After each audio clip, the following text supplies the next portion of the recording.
Witam serdecznie, zapraszamy na nową serię filmów, w którym pokażemy wam najdzikszy zakątek Polski, rzadko odwiedzany przez turystów.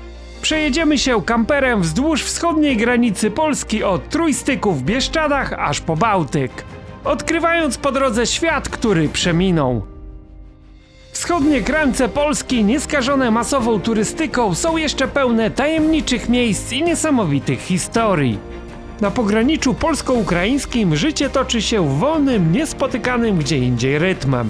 Odwiedzimy kresowe wioski i miasteczka oraz zajrzymy do miejsc niegdyś zasiedlonych, a dziś pochłoniętych przez przyrodę. W wielu z tych miejsc można odnieść wrażenie, że czas zatrzymał się tutaj wiele lat temu. Ten mikroświat, przecięty dzisiaj granicznymi drutami, podzielony na dwa państwa, przed laty funkcjonował jako jeden organizm. Nasycony mieszanką języków, smaków i zapachów. Wszystkie uleciały wraz z wojenną zawieruchą. Zapraszamy więc razem z nami na inspirującą podróż pełną niespodzianek. W pierwszym odcinku przemierzymy podkarpacki odcinek od Trójstyku granic w Krzemieńcu do jednego z najstarszych polskich miast, czyli Przemyśla. Po drodze czekają nas bajkowe bieszczadzkie krajobrazy i dzika przyroda. Odwiedzimy rozległe forty z czasów, kiedy Galicja należała do Cesarstwa Austro-Węgierskiego oraz poszukamy śladów greckiego osadnictwa w Bieszczadach. Zajrzymy też do niegdyś tajnego ośrodka rządowego, w którym internowany był Lech Wałęsa. A na koniec zejdziemy pod ziemię do ściśle tajnego schronu na wypadek III wojny światowej. Obywatelu majorze, musimy się ewakuować. Szybko, mamy 10 sekund. Zabraknie później powietrza. Uciekamy. Do ewakuacji, Uciekamy. biegiem! Uciekamy.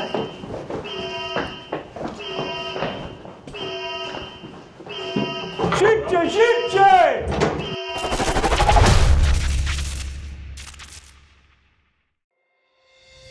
Pamiętajcie, że podróż wzdłuż wschodniej granicy Polski wiąże się z przestrzeganiem pewnych zasad. Należy zawsze posiadać przy sobie dowód osobisty, a poza miejscami wyznaczonymi nie możemy zbliżać się do pasa granicznego. Jeśli poruszamy się w rejonie granicy poza typowo turystycznym rejonem, takim jak Bieszczady, najlepiej zgłosić ten fakt do miejscowego oddziału Straży Granicznej. Dzięki czemu unikniemy częstych kontroli i zaoszczędzimy pracy strażnikom. Podobnie jeżeli zamierzamy spać w samochodzie poza miejscami do tego przeznaczonymi, ten fakt również należy zgłosić do odpowiedniego oddziału Straży Granicznej.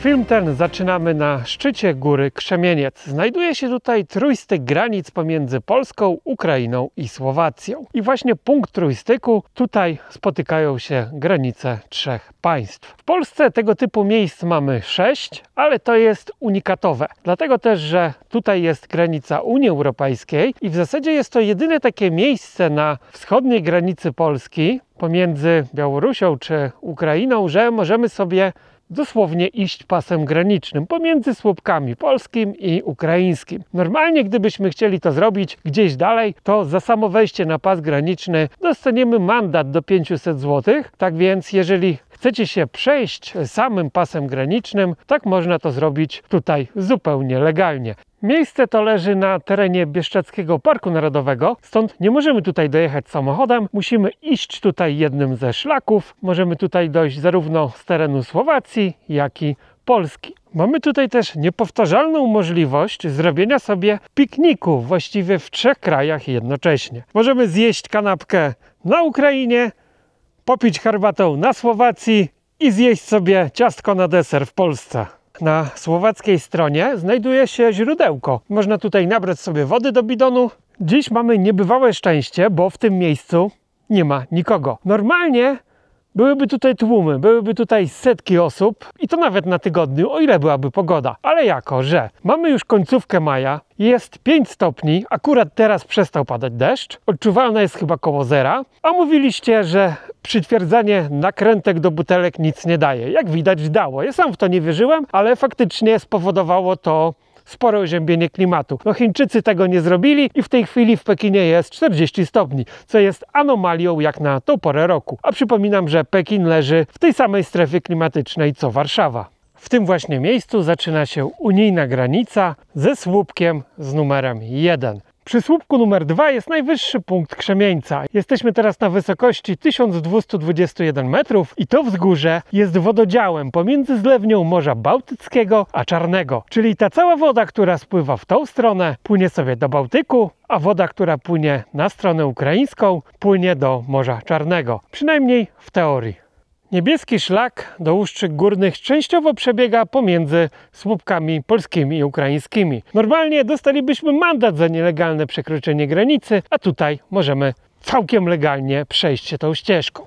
Samą granicę wytyczają właśnie takie betonowe tutaj kamienne słupki, które są na środku tego pasa granicznego i częściowo ten szlak przebiega po stronie ukraińskiej, więc legalnie możemy przejść się Ukrainą, oficjalnie nie przekraczając granicy i nie grozi nam za to żadna kara. Też jeszcze wspomnę o takiej ciekawostce. Jeżeli podejdziemy sobie do pasa granicznego w jakimś innym miejscu i zrobimy sobie zdjęcie z takim słupkiem, wrzucimy to później gdzieś na internet, no i jak ktoś się tego dopatrzy albo ktoś życzliwy doniesie do odpowiednich władz, tak dostaniemy mandat za wkroczenie na pas graniczny. A tutaj jest jedno z takich niewielu legalnych miejsc, gdzie możemy sobie to zdjęcie zrobić pomiędzy tymi słupkami, wrzucić je do sieci i na pewno nikt nas za to nie ukara. Nie wiem, jak to działa, dlaczego są lepsze i gorsze odcinki granicy, ale tak po prostu już jest. I jeszcze taka ciekawostka, nasze polskie słupki są plastikowe, a ukraińskie są betonowe. No jeszcze pamiętają zapewne czasy ZSRR, zostały przemalowane. Tutaj do niedawna wisiały takie metalowe godła, teraz zostały te herby zamienione na takie plastikowe emblematy. Pomimo że pogoda nie rozpieszcza, będziemy się kierować teraz wzdłuż granicy do najdalej wysuniętego na południe punktu Polski. Pokazałbym Wam, jak wygląda Ukraina, ale widoczność jest na jakieś 20 metrów. Idziemy cały czas w chmurach. Stał się cud, wiatr rozgonił chmury i nagle wyszło słońce, ukazując nam piękne Bieszczady. Więc jest nadzieja, że teraz będzie już lepiej i zobaczycie chociaż kawałek Ukrainy przez ten pas graniczny.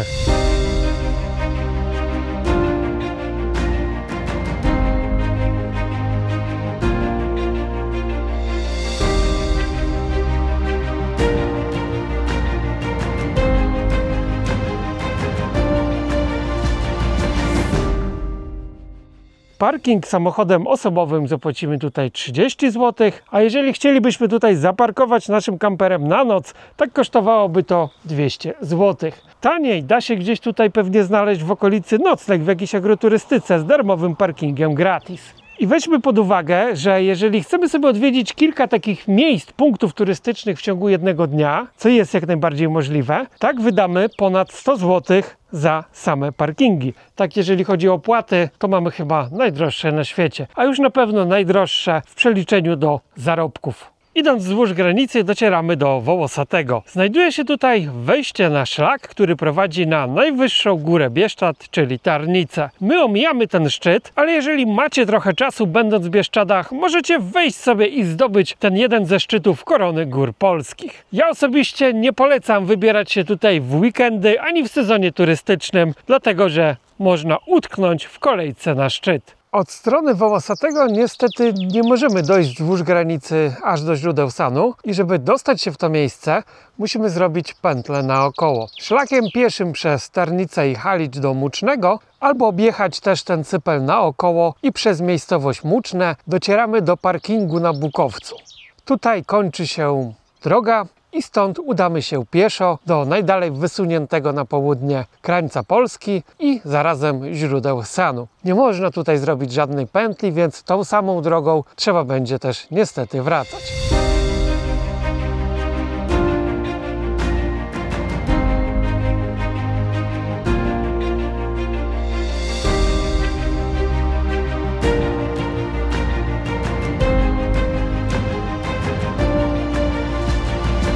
W niektórych miejscach Bieszczad możemy spotkać takie żeliwne, olbrzymie kotły. Służyły one kiedyś do wyrabiania potażu. W takich kadziach popiół z drewna bukowego przemywano wodą, odparowywano i w ten oto sposób powstawał potaż, który służył do produkcji mydła, ceramiki czy nawozów.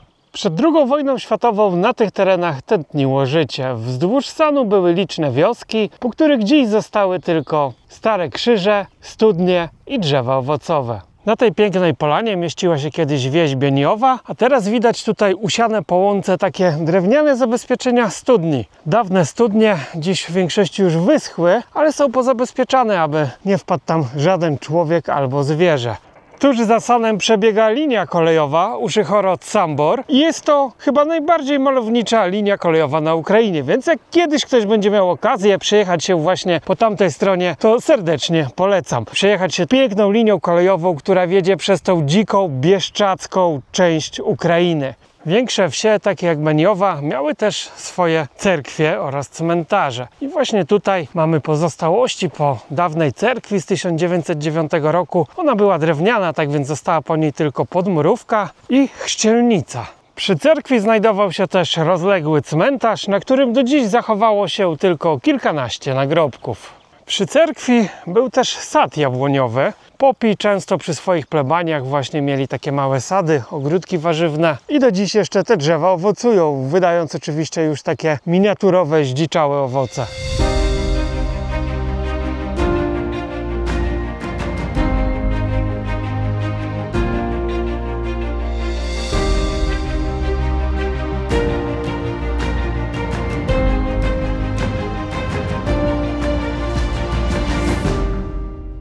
Wzdłuż Sanu licznie osiedliły się bobry, wybudowały tutaj mnóstwo tam, żeremi i jeżeli będziemy odpowiednio cicho, tak możemy podglądać je przy pracy.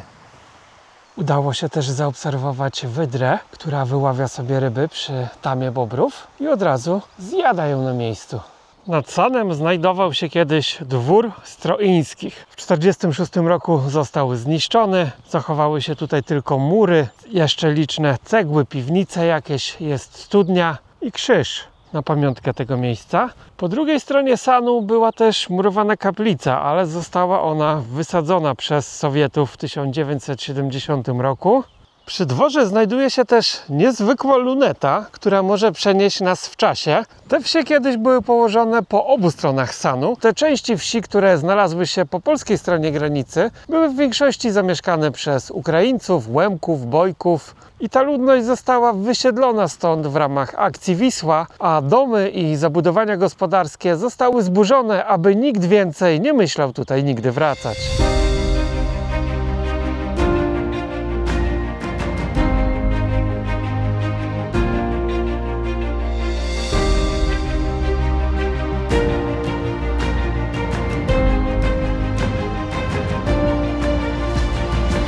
Po polskiej stronie nieistniejącej już wsi Sianki zachowały się tylko ruiny, w zasadzie fundamenty cerkwi oraz grób hrabiny Stroińskiej wraz z małą murowaną kapliczką. Dookoła rosną tutaj też liczne zdziczałe drzewa owocowe i kwiaty, które zdobiły niegdyś przydomowe ogródki. Po ukraińskiej stronie zaś mieszka dziś około 50 rodzin i znajduje się czynny dworzec kolejowy. Jakiś kilometr za grobowcem hrabiny mamy przepiękny widok na ukraińską część wsi Sianki. Stąd widać, że ta wioska jest nadal zamieszkała, jest tam cerkiew, toczy się normalne życie, jest też okazały budynek dworca kolejowego i jakieś cmentarzysko pociągów. Jest tam mnóstwo starych, widzę, lokomotyw, wagonów. Warto więc ze sobą zabrać lornetkę, wtedy możemy się temu wszystkiemu przyjrzeć. Jest to jedno z niewielu takich miejsc na wschodniej granicy Polski, gdzie możemy podziwiać życie, które toczy się po drugiej stronie. Na tym terenie możemy spotkać też większe drapieżniki. Jak na razie widać tylko ślady wilków. Po 3,5 godzinach i 12 przebytych kilometrach docieramy wreszcie do źródła Studnik, które jest jednym ze źródeł Sanu, bo San to tak naprawdę zlewnia kilku takich strumyków, które łączą się w jedną rzekę i właśnie od tego miejsca stanowią przez kolejnych 50 km granicę pomiędzy Polską a Ukrainą. Jednym właśnie ze źródeł Sanu, tym najbardziej popularnym, które znajduje się dokładnie na granicy polsko-ukraińskiej, jest właśnie źródło Studnik. I tu, gdzie ja teraz stoję, jest jeszcze umownie Polska, a już za tą rzeczką, przez którą wystarczy dać kroka, jest Ukraina. I gdybym przekroczył ten mały strumień, tak mógłbym dostać 500 zł mandatu, gdyby ktoś z szanownych widzów na mnie doniósł. Z tyłu za mną ciągnie się pas drogi granicznej i tu w odróżnieniu od szlaku na Krzemieńcu nie możemy już sobie swobodnie chodzić, możemy tylko przejść się tym jednym szlakiem do źródła i tą samą drogą sobie wrócić. Nie pójdziemy stąd wzdłuż granicy ani w jedną, ani w drugą stronę. To źródło jest umownym, najdalej wysuniętym na południe punktem Polski. Ale tylko umownym, bo prawdziwy, ten najdalej wysunięty punkt znajduje się kilkaset metrów dalej za mną. Ale żeby tam dotrzeć, musimy zadzwonić do Straży Granicznej i zgłosić też ten fakt do dyrekcji Bieszczadzkiego Parku Narodowego, który przydzieli nam przewodnika, gdyż nie możemy się poruszać samodzielnie tutaj w obrębie drogi granicznej. Ten punkt nie jest nawet oznakowany. Być może kiedyś z tego zrobią atrakcję turystyczną, ale póki co są to po prostu krzaki na wzgórzu i nic więcej. Nad źródłem pomiędzy granicami, dokładnie w tym miejscu, gdzie przebiega granica polsko-ukraińska, postawiono pomnik, umowne źródło rzeki San.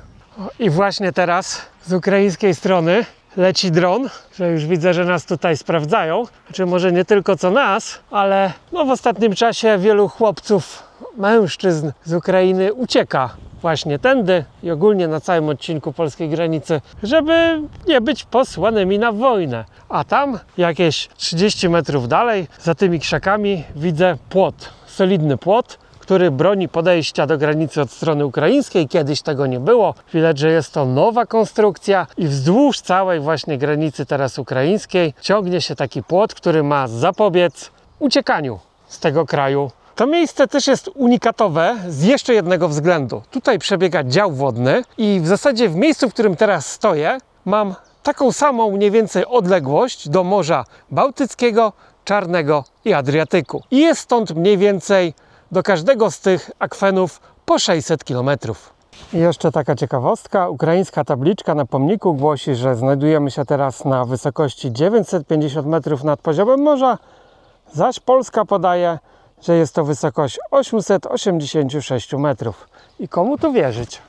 O ile my możemy sobie w pewnych miejscach podejść do granicy polsko-ukraińskiej, zrobić sobie zdjęcie, obejrzeć właśnie jakieś ciekawe punkty orientacyjne, tak Ukraińcy takiej możliwości od kilku lat nie mają. Od kiedy zaczęły się tam działania zbrojne, tak dostęp do granicy został zablokowany. Raz, że stoi tutaj płot, po drugiej stronie jest też sporo checkpointów wojskowych i osoby, które nie mają jakiegoś uzasadnionego celu, bądź nie mieszkają w strefie przygranicznej, nawet nie mogą po niej swobodnie podróżować. My jako Polacy, jeżeli pojedziemy tam z polskim paszportem, legitymujemy się tylko naszym dokumentem i możemy sobie jechać gdzie chcemy. Ale wydaje mi się, że do samej granicy też nie dałoby rady podejść, chociażby z uwagi na ten płot.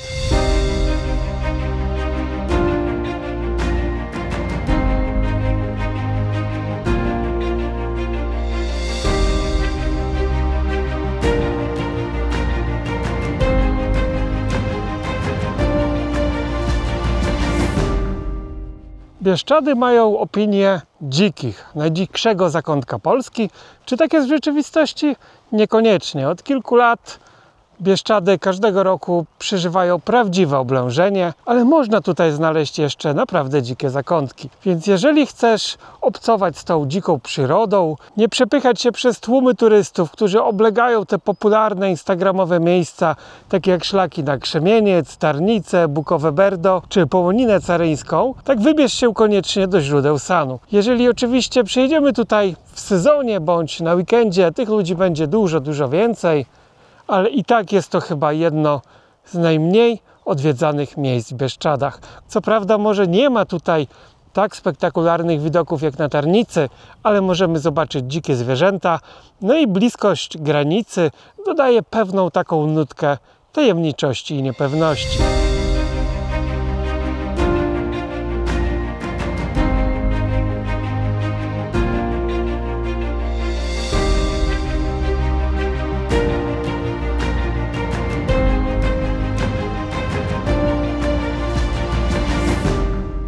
Jadąc na północ wzdłuż granicy docieramy do pierwszej istniejącej wioski. To Tarnawa Niżna. Słynęła ona kiedyś z przedsiębiorstwa Iglopol. Było to największe przedsiębiorstwo południowo-wschodniej Polski. W szczytowym momencie zatrudniało 35 000 osób. Oczywiście zostało zamknięte podczas transformacji ustrojowej w 1991 roku, gdyż dalsza jego produkcja nie opłacała się. Przedsiębiorstwo to zajmowało się wieloma branżami z dziedziny rolnictwa, ale akurat tutaj urządzono wtedy hodowlę bydła. Po krótkim postoju w Tarnawie jedziemy dalej do leśnej osady Muczne. W 1975 roku tereny te przejął Urząd Rady Ministrów, tworząc tutaj tajny rządowy ośrodek wypoczynkowy oznaczony kryptonimem W3. Teren został ogrodzony, natomiast w ogrodzeniu zainstalowano specjalne przepusty dla zwierzyny, ale tylko w jedną stronę. Zwierzęta wabiono karmą pozostawianą przy ogrodzeniu. Wstęp na teren ośrodka był zabroniony dla osób postronnych. Urządzono tutaj gospodarstwo rolne i ośrodek łowiecki. Na huczne polowania przyjeżdżali tutaj władcy PRL-u i ich goście z zagranicy. Dziś mieści się tutaj Centrum Promocji Leśnictwa i Muzeum Przyrodnicze. Można też wspiąć się na wieżę widokową na Jeleniowatym, skąd rozciąga się przepiękna panorama Bieszczad. Jedną z niewielu darmowych atrakcji jest zagroda pokazowa żubrów w Mucznem. Tak, w Bieszczadach są żubry i możemy je tutaj zobaczyć zupełnie za darmo. Okazuje się, że żubra możemy zobaczyć nie tylko w zagrodzie, bo one tutaj chodzą wolno. I jak nigdy nie udało się zobaczyć żubra na Podlasiu, tak nie spodziewałbym się, że zobaczymy te piękne zwierzęta w Bieszczadach. Nie boją się. Oczywiście trzeba zachować pełną ostrożność, bo to jest jednak dzikie zwierzę i nigdy nie wiadomo, co mu przyjdzie do głowy. Więc nie zbliżajcie się nigdy do żubrów, nie próbujcie sobie robić z nimi selfie.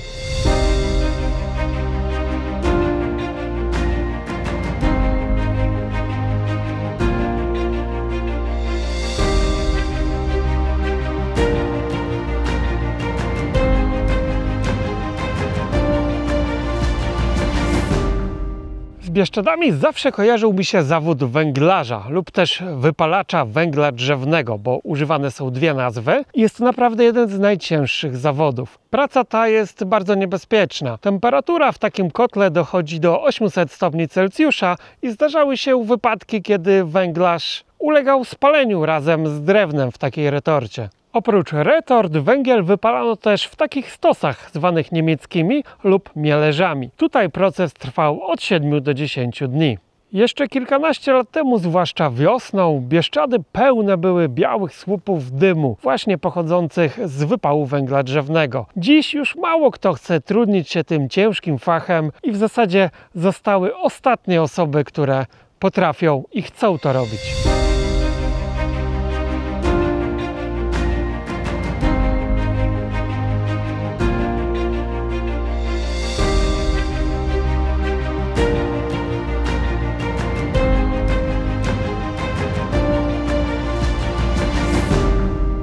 Jadąc dalej na północ, zatrzymujemy się w Lutowiskach. Znajduje się tutaj drugi największy w Bieszczadach kirkut żydowski, czyli cmentarz. Żydzi kiedyś licznie zamieszkiwali te tereny. Dzisiaj po społeczności żydowskiej zostały tylko resztki cmentarzy, bo akurat ten, pomimo że zawiera ponad 1000 nagrobków, tak macew zachowało się do czasów współczesnych niewiele, a już tych, których możemy odczytać cokolwiek, naprawdę mało. Często nagrobki z takich cmentarzy nie zachowały się w ogóle, dlatego że były wykorzystywane jako budulec. Na przykład brukowano nimi drogi. Lutowiska mają za sobą bardzo ciekawą i skomplikowaną historię. W 1944 roku te tereny przyłączono do ZSRR.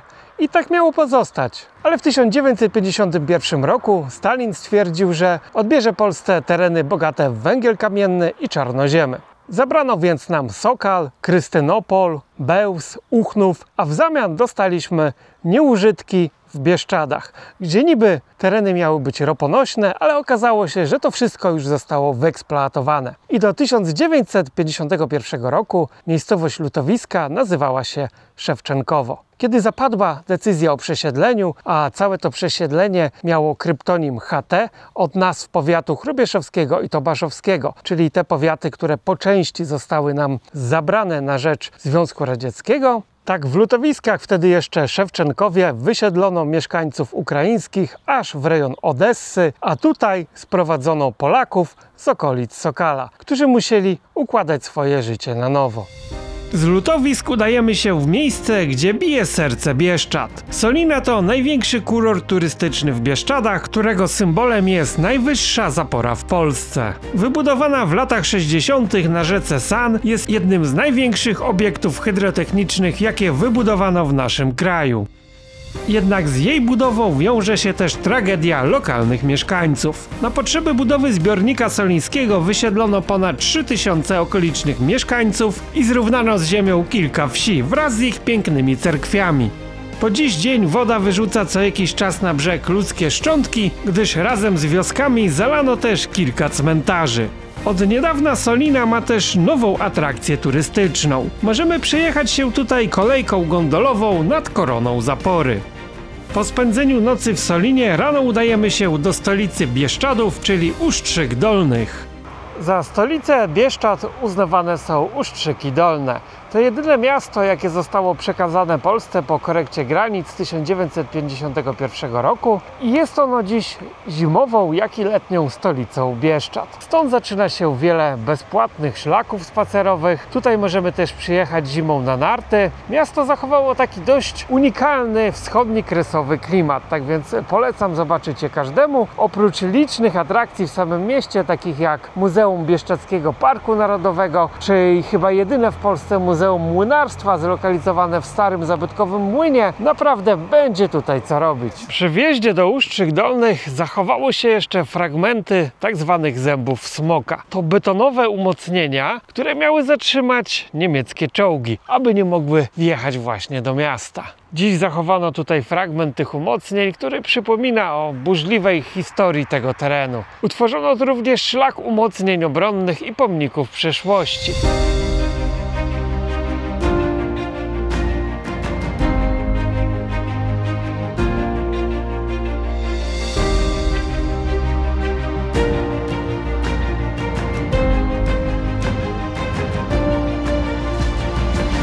Jadąc dalej na północ docieramy do Krościenka i tu znajduje się przejście graniczne między Polską a Ukrainą. Możemy więc stąd przejechać na drugą stronę granicy. Samo Krościenko też ma bardzo długą, bogatą i burzliwą historię. Znajduje się tutaj przepiękna drewniana cerkiew grekokatolicka, która obecnie służy jako kościół, oraz liczne murale znanego podkarpackiego artysty Andrejkowa. Przez Krościenko przebiega też pierwsza węgiersko-galicyjska kolej żelazna i ta linia łączyła niegdyś Budapeszt z Przemyślem. W Krościenku przed budynkiem świetlicy wiejskiej stoi okazały pomnik Nikosa Belojanisa, greckiego komunisty, który został zamordowany przez grecki rząd w 1952 roku, po tym jak właśnie komuniści przegrali w Grecji wojnę domową. Co robi tutaj pomnik greckiego komunisty? Okazuje się, że Krościenko kiedyś było nazywane Małą Grecją, gdyż po przegranej wojnie domowej w Grecji komuniści szukali nowego miejsca do życia. Wielu z nich wybrało Polskę i kiedy te wsie na tych terenach stały opuszczone po korekcie granic w 1951 roku, komunistyczny rząd postanowił osiedlić na terenie Bieszczadów około 3000 greckich komunistów. Postanowili oni sobie stworzyć właśnie w Krościenku centrum, stolicę nowego greckiego życia na obczyźnie. Najbardziej namacalnym dowodem na obecność Greków na tych terenach jest cmentarz grecki, który położony jest na przedmieściach Krościenka, na obrzeżach w zasadzie, no bo nie jest to miasto. O ile cmentarze ukraińskie czy niemieckie nikogo nie dziwią w tych stronach, bo tutaj było też sporo niemieckich kolonii przed II wojną światową, ale na wschodzie to właśnie tutaj chyba znajduje się jedyny cmentarz grecki. Po tablicach nagrobnych widać, że część Greków przyjęła polskie imiona, nazwiska, można powiedzieć spolszczyła się, ale na niektórych widnieją wyłącznie inskrypcje w języku greckim. Można też na niektórych nagrobkach zauważyć emblemat komunistycznego symbolu, czyli sierpa i młota. W Bieszczadach często możemy spotkać bardzo niebezpieczną roślinę, mianowicie barszcz sosnowskiego. Teraz ona dopiero wyrasta, ale te liście będą dużo większe. Tu widać jeszcze uschnięte zeszłoroczne kwiatostany. że mogą one osiągać nawet 3 metry wysokości. I ta roślina jest bardzo niebezpieczna, bo powoduje bardzo bolesne i dotkliwe oparzenia. Więc jeżeli spotkacie taką roślinę na szlaku, tak lepiej jej nie dotykać i omijać szerokim łukiem, bo naprawdę można sobie narobić kłopotu. Barszcz Sosnowskiego został kiedyś sprowadzony do polskich PGR-ów jako roślina, którą miały się żywić krowy. Krowy jednak nie chciały tego jeść i pomimo podejmowania licznych prób wytępiania jej ze środowiska naturalnego nie przyniosło to efektu i występuje ona bardzo licznie na rejonach wschodniej Polski.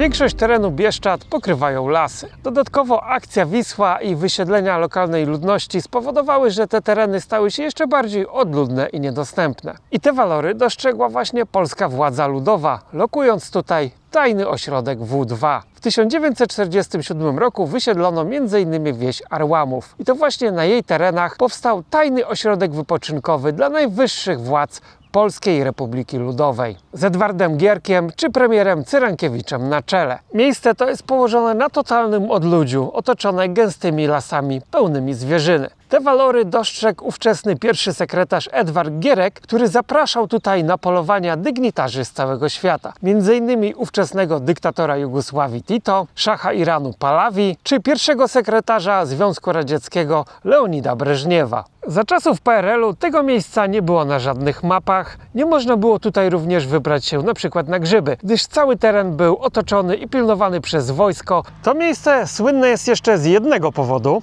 Podczas stanu wojennego przybywał tutaj niedoszły jeszcze wtedy prezydent Polski Lech Wałęsa. Tutaj spędził kilka miesięcy podczas internowania i jak wynika z dokumentów Służby Bezpieczeństwa, podczas swojego pobytu tutaj wypił 289 butelek wódki i ponad 1000 butelek piwa. To miejsce odosobnienia tak się spodobało Lechowi Wałęsie, że ponoć przyjeżdża tutaj często do dzisiaj. A na budynku, w którym kiedyś mieścił się jego pokój prawie więzienny, umieszczono pamiątkową tablicę. Wałęsa był przetrzymywany właśnie w tym budynku, w pokoju 52 i dziś możemy sobie normalnie tutaj wynająć nocleg i przespać się w tym samym pokoju, w którym internowany był nasz polski prezydent podczas stanu wojennego. Obecnie cały kompleks jest w rękach prywatnych, rozbudowano go dość mocno.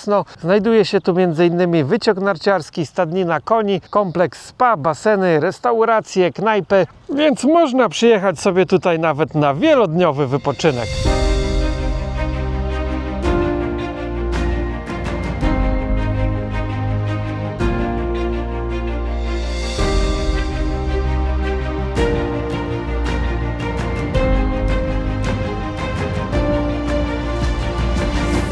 Arłamowa udajemy się do Kalwarii Pacławskiej. Znajduje się tutaj miejsce, które może być ukojeniem dla ciała i ducha. Kalwaria Pacławska nazywana jest Jerozolimą Wschodu bądź Podkarpacką Częstochową. Tutaj na wzgórzu znajduje się sanktuarium maryjne słynące z licznych cudów. Jest tutaj również obraz, który został ewakuowany przed Turkami z Kamieńca Podolskiego, który dziś leży w granicach Ukrainy.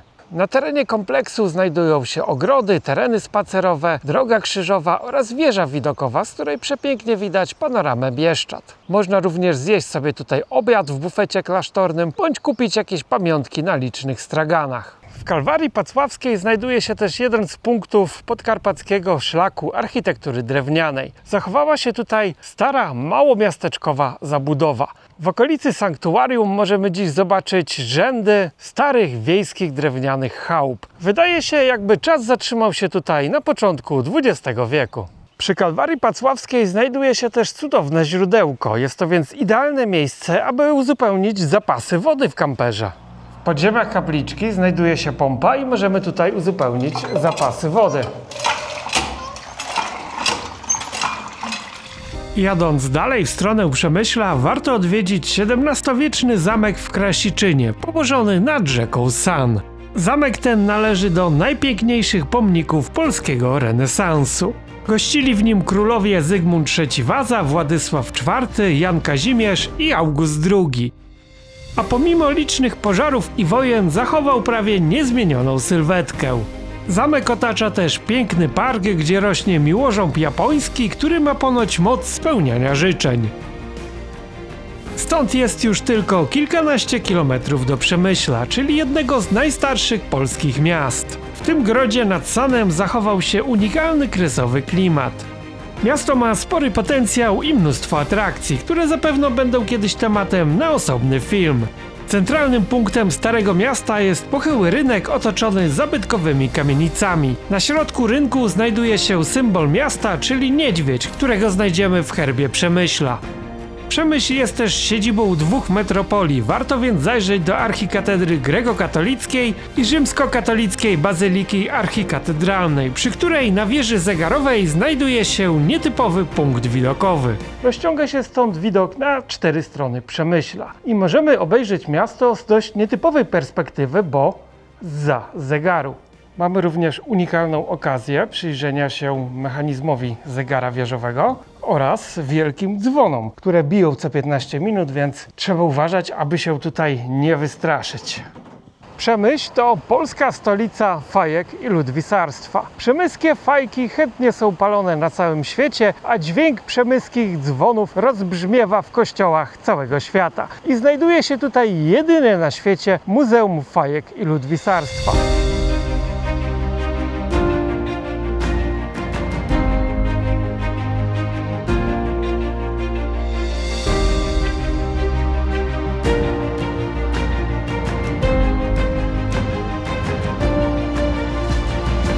W Przemyślu znajduje się chyba jedyny po polskiej stronie bunkier linii Mołotowa, który jest udostępniony do zwiedzania. I kiedyś właśnie tutaj na rzece San znajdowała się granica pomiędzy Związkiem Radzieckim a III Rzeszą. Ten okres trwał bardzo krótko, ale Rosjanie zdążyli właśnie wybudować bunkry, które chroniły przejścia przez rzekę. Przemyśl to przede wszystkim twierdza i to trzecia największa w Europie. Założona w 1853 roku przez Austriaków, broniła ważnego szlaku z Węgier przez Polskę na Ruś. Kilkadziesiąt fortów było zgrupowanych w 2 pierścieniach, które broniły podejścia do miasta. Sam pierścień wewnętrzny zawierał również mury, z których resztki zostały do dziś. Z Przemyślem związana jest również postać wojaka Szwejka, bo to właśnie w Przemyślu działa się akcja słynnych książek Jarosława Haszka, opowiadających o losach dzielnego wojaka Szwejka, który był żołnierzem armii CK. Twierdza Przemyśl składała się z 38 fortów. Były one zgrupowane w 2 pierścienie fortyfikacji, dodatkowo różne okopy ziemne, zasieki, fortyfikacje polowe. Z pewnością też twierdza Przemyśl zasługuje na osobny materiał filmowy, co zapewne kiedyś pojawi się na tym kanale. Nie sposób jest pokazać wszystkich fortów w tym jednym filmie. Salis Soglio to fort numer 1, a jego nazwa pochodzi od nazwiska szwajcarskiego architekta, który zaprojektował fortyfikację twierdzy Przemyśl. Fort ten zachował się w świetnym stanie i dodatkowo dzisiaj jest położony w bardzo ciekawym miejscu, gdyż dokładnie po obrzeżu fortu przebiega granica pomiędzy Polską a Ukrainą. Więc musimy tutaj uważać, żeby nie zapędzić się za daleko, gdyż możemy nieopatrznie przekroczyć granicę i dostać za to srogi mandat. Część umocnień, które były na przedpolu tego fortu, dziś leży po stronie ukraińskiej, ale na szczęście ta cała główna bryła została się w naszym pięknym kraju. Mogłoby się wydawać, że wszystko zostało już tutaj odkryte, przekopane i nic nowego nie może nas zaskoczyć, nic bardziej mylnego. Niedawno na terenie tego fortu znaleziono działo. Tak więc myślę, że jeszcze wiele tajemnic skrywa tutaj ziemia. Niektóre z fortów twierdzy Przemyśl zostały też wysadzone przez wycofujące się wojska. Stąd na pewno jeszcze wiele rzeczy do odkrycia czeka na nas na ziemi przemyskiej. Na ścianach fortu możemy jeszcze zauważyć liczne ślady po walkach, które tutaj się toczyły. Większość pomieszczeń w tym forcie zawiera tabliczki, które opisują to, co znajdowało się kiedyś w tym miejscu. I dzięki temu możemy sobie właśnie wyobrazić, co było akurat takiej wnęce. Była tutaj kazamata załogi, czyli można powiedzieć takie pomieszczenie koszarowe. A tak wyglądała fortowa toaleta.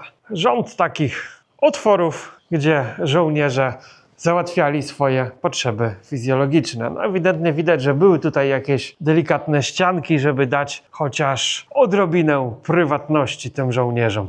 Fort ma kilka poziomów, przyda się tutaj dobra latarka. Nie polecam zapuszczać się z telefonem do tych tuneli. Kiedyś tymi tunelami właśnie żołnierze mogli przemieszczać się pomiędzy poszczególnymi rejonami tego fortu. Ten tunel jest zasypany. Został prawdopodobnie zasypany z tego względu, że tam już jest Ukraina. Tutaj, na tym wysokim murze, już na górze, znajduje się granica polsko-ukraińska. Tam wchodzić nie możemy, więc nie mogę wam tego pokazać.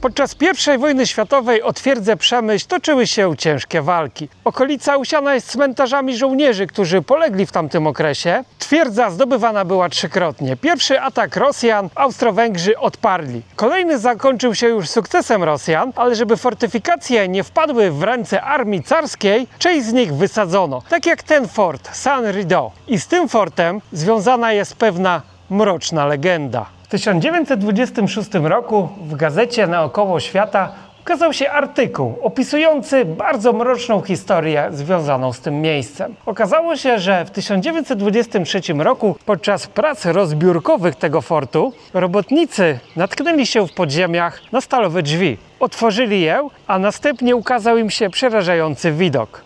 Człowieka, może zjawy, który wyglądał jak żywy trup, cały obrośnięty splątanymi włosami. Przerażeni uciekli w popłochu i zawiadomili służby. Owego człowieka zabrano do szpitala, po czym zmarł po kilku godzinach. Nie udało się nawiązać z nim żadnego kontaktu. Następnie służby w podziemiach fortu znalazły pamiętnik, z którego można było się dowiedzieć, że ów człowiek był jednym z 2 rosyjskich oficerów, o których zapomniano podczas kapitulacji tej twierdzy.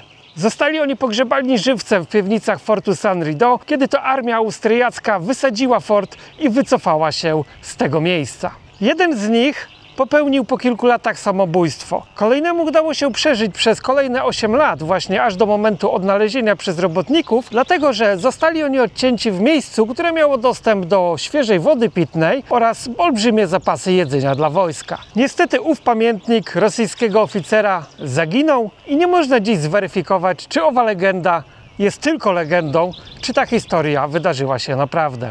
Jednak Przemyśl to nie tylko historia związana z Cesarstwem Austro-Węgierskim. Zabiorę was teraz do obiektu, który powstał w czasach Polskiej Republiki Ludowej i jeszcze do niedawna był najtajniejszym miejscem w całym Przemyślu. W razie wybuchu III wojny światowej leżąca kilka kilometrów od Przemyśla Medyka miała się stać celem bomby atomowej, dlatego że znajdował się tam jeden z najważniejszych węzłów kolejowych w całym Układzie Warszawskim. Na wypadek III wojny światowej pobudowano więc pod Przemyślem tajny schron, który został zakamuflowany prawie w centrum miasta pod budynkiem szkoły podstawowej, jakich w tamtych czasach w Polsce wybudowano setki. Bo to wszystko musi być zamaskowane i ma być chronione tajemnicą państwową. Nie jest to zwykły schron dla ludności. Jest to centrum kierowania na pewien obszar. Mamy zagrożenie kubańskie. To wszystko jeszcze wzmogło, a więc trzeba było te schrony zbudować. Pretekstem przez władze polityczne PRL-u była akcja 1000 szkół na tysiąclecie państwa polskiego. Skrzętnie wykorzystano ten budynek, który jest właśnie efektem tej akcji, że w podziemiach zainstalowano przyszły schron kierowania obroną cywilną. Tutaj nawet, co dla niektórych jest dowód rzeczowy, na tych drzwiach ktoś sobie napisał datę 26 lipca 1962 roku, a więc przed kryzysem kubańskim. Dawać obywatelu chodzi. Wchodzimy do schronu. A nawiasem mówiąc, byłem uczniem tej szkoły, także i nie wiedzieliśmy w ogóle, że ten schron istnieje. To było bardzo ciekawe, bo to było tak strzeżona tajemnica, ściśle tajne to było, nawet i przez poufne, ale nikt z nas nie wiedział. Tu macie Państwo rzeczy, które zostały po ostatniej załodze. Możecie sobie wyobrazić, że tu nie wolno było gotować Nie wolno było gotować jakichś rzeczy mocno pachnących. A dodatkowo w środku jest oryginalny budyń z tamtych lat. W schronie mamy 3 sypialnie. Jesteście w jednej z 3 sypialni. Bardzo piękna sypialnia, bardzo duża, wystarczająca dla 2 załogantów, ale nie mamy łóżeczek takich jak w domu. Tu mamy stanowisko, gdzie pracowało 2 funkcjonariuszy obrony cywilnej wespół z milicją. Bo warto przypomnieć, że w czasach PRL-u obrona cywilna była 3. co do wielkości ogniwem systemu obrony PRL-u. Po wojsku, milicji oczywiście, jak i obronie cywilnej. Jest to pomieszczenie Wojewódzki Ośrodek Analizy Skażeń, czyli WOAS. Tutaj ekipa zbierała informacje dotyczące ewentualnych zagrożeń lub zagrożeń typu klęski żywiołowe lub jakieś po prostu nieprzewidziane zjawiska atmosferyczne. Oczywiście nie wykluczając zagrożenia wojennego. Schron był samowystarczalny. Musiał mieć swoje magazyny. Magazyny mundurowe, magazyn mundurowy, chemiczny, sanitarny i łączności. Przyrządy chemiczne, które będą potrzebne, które były potrzebne wtedy, są na stanie. Mamy łączność przewodową, którą możemy dzisiaj naprawdę pracować i nikt nas nie podsłucha, nikt nas nie namierzy. Rzeczy osobiste, czyli cały OP1, maski i hełmy, wszystko było w skrzyniach zapakowane, żeby można było wymieniać się po wyjściu i powrocie z terenu. To jest jedno ze stanowisk gabarytowo bardzo małych, jak widać, pomieszczenie telefonisty. Tutaj on siedział przez czas około 12 godzin i odbierał telefony. Od dowództwa, od formacji komórek obrony cywilnej rozmieszczonej w mieście Przemyśl. Najgorszy telefon był ten. Gdyby on zadzwonił, to mamy bardzo ciepło, szykuje się jakieś zagrożenie. Na szczęście, jak się okazało, dzwonił on tylko, ale w wersji ćwiczebnej. Tutaj mamy również butelki po wodzie po oranżadzie. Miały one dwojakie zastosowanie, ponieważ oranżadę, no wiadomo, jak się pić chciało, to się otwierało i się wypiło i się opróżniło. Natomiast ten telefonista musiał tu siedzieć cały czas, jak wspomniałem, przez te 12 godzin. W momencie wystąpienia potrzeby fizjologicznej musiał płyny ustrojowe oddać do tej butelki i nie mógł się ruszyć. To jest taka ciekawostka. Powierzchnia 174 m². 14 osób pracowało. 7 odpoczywało, 7 pracowało. Stanowo było tak, jak wspomniałem, 14 osób. Maszynownia, agregat. Gdyby pompa nawaliła lub była jakaś awaria, mamy ręczne zasilanie, które jeszcze słychać, że jest sprawne. Ja to nazywam salą operacyjną. Jest to kolejne serce tego schronu. Tutaj zbierał się zespół 2 lub 3 ludzi, którzy mieli pogląd na aktualną sytuację, jaka może być w razie zagrożenia biologicznego lub zagrożenia odnośnie klęsk żywiołowych. Wydawałoby się, że piękna, spokojna, cicha służba. Niestety bardzo depresyjna, bardzo męcząca. W takim małym pomieszczeniu przebywać przy drzwiach zamkniętych, jeżeli tu by siedział członek obrony cywilnej, czy wojskowy radiotelegrafista, czy służbowy któryś, no to bardzo malutkie pomieszczenie, które może naprawdę przez 12 godzin, nie wychodząc, można się nabawić niewesołych myśli. Brak światła! Brak światła! Śluzowanie! Szybciej! Jest śluzowanie! Wytyczne na wypadek ataku. Uwaga! Obywatelu majorze, musimy się ewakuować. Szybko, mamy 10 sekund. Zabraknie później powietrza. Uciekamy! Do ewakuacji! Uciekamy! Biegiem! Uciekamy!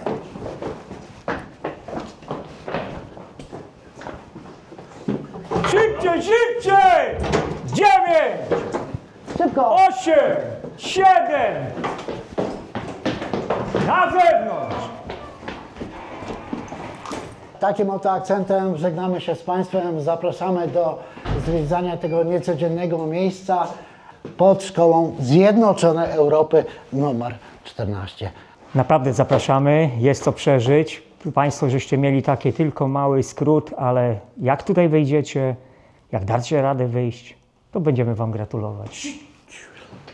Wróg czuwa. To tylko mała namiastka tego, co można zobaczyć i doświadczyć w schronie. Z tej wizyty przygotowałem też dla Was osobny, obszerniejszy film, do którego link zostawiam w opisie filmu. Ale polecam koniecznie wybrać się osobiście do tego miejsca prowadzonego przez prawdziwych pasjonatów historii, aby przekonać się na własnej skórze o tajemnicach, jakie kryją się pod naszymi stopami. Namiary na schron oczywiście zostawiam w opisie filmu. Tym akcentem kończymy pierwszy odcinek z tej serii, a Wam mogę tylko polecić z czystym sumieniem niezadeptane jeszcze wschodnie krańce Podkarpacia, które czekają na odkrycie. I już teraz zapraszam Was na kolejny film, w którym przemierzymy wspólnie podkarpacki odcinek granicy od Przemyśla do wsi Prusie, gdzie znajduje się granica pomiędzy województwem podkarpackim a lubelskim. Możesz teraz podzielić się w komentarzu swoimi wrażeniami po obejrzeniu tego filmu i rozesłać go swoim znajomym. Jeśli znasz jakieś ciekawe miejsca na wschodniej granicy Polski lub historie warte umieszczenia w kolejnych filmach, będę bardzo wdzięczny za polecenia. Do zobaczenia w kolejnych odcinkach lub gdzieś na szlaku. Cześć!